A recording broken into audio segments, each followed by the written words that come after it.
Невероятные приключения итальянца в Якутии в городе Покровске Хангаласского улуса. Пережидает пандемию путешественник-экстремал Лоренцо Бароне.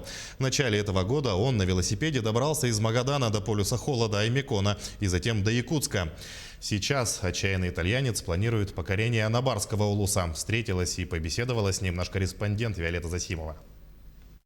Лоренцо Бароне всего 23 года, а он уже успел посетить 43 страны и проехать на велосипеде в жару и в мороз 64 тысячи километров. В Якутию Лоренцо прибыл, чтобы осуществить свой личный проект – пересечь полюс холода, который он успешно завершил 7 марта. Но вдруг грянула пандемия, границы закрылись, и Лоренцо решил поближе познакомиться с российским севером и заодно наметить новые проекты. Когда я ехал с Аймекона в Якутск, узнал от родных, что в Италии довольно-таки серьезные обстоятельства с коронавирусом происходят. И я решил отправиться на озеро Байкал, потому что это была моя мечта.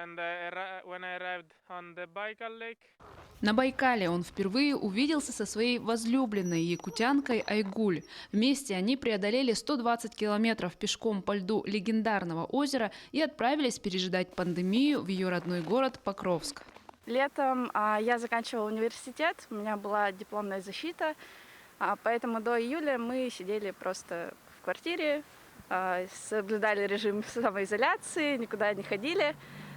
И в конце июля мы решили сделать небольшой поход. Мы прошли 80 километров по национальному парку Ленские столбы. Затем в августе мы поехали в Иркутск на поезде забрать велосипед Лоренцо и остальное его оборудование.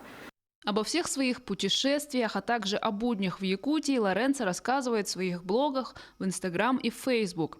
Помимо своих мыслей и наблюдений, он снимает забавные видео, связанные с суровыми якутскими холодами.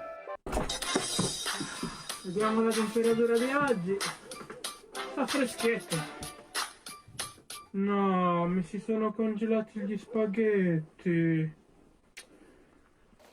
Неудержимый итальянец запланировал новый маршрут и вновь по Якутии. Теперь он держит курс на село Юрюнхая в Анабарском улусе.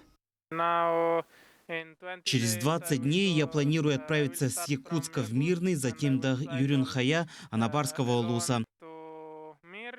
Все мои приспособления еще с прошлой поездки с Магадана до Якутска, но кое-что я усовершенствовал. Поеду я один, без поддержки, планирую проехать 2700 километров и добраться до пункта назначения 15 февраля. После покорения Анабарского улуса Лоренцо возвратится в Покровск с надеждой, что в 2021 году он сможет вернуться домой в Италию, где его ждут родные и близкие. Виолетта Засимова, Федор Тарасов, Хангаласский улус.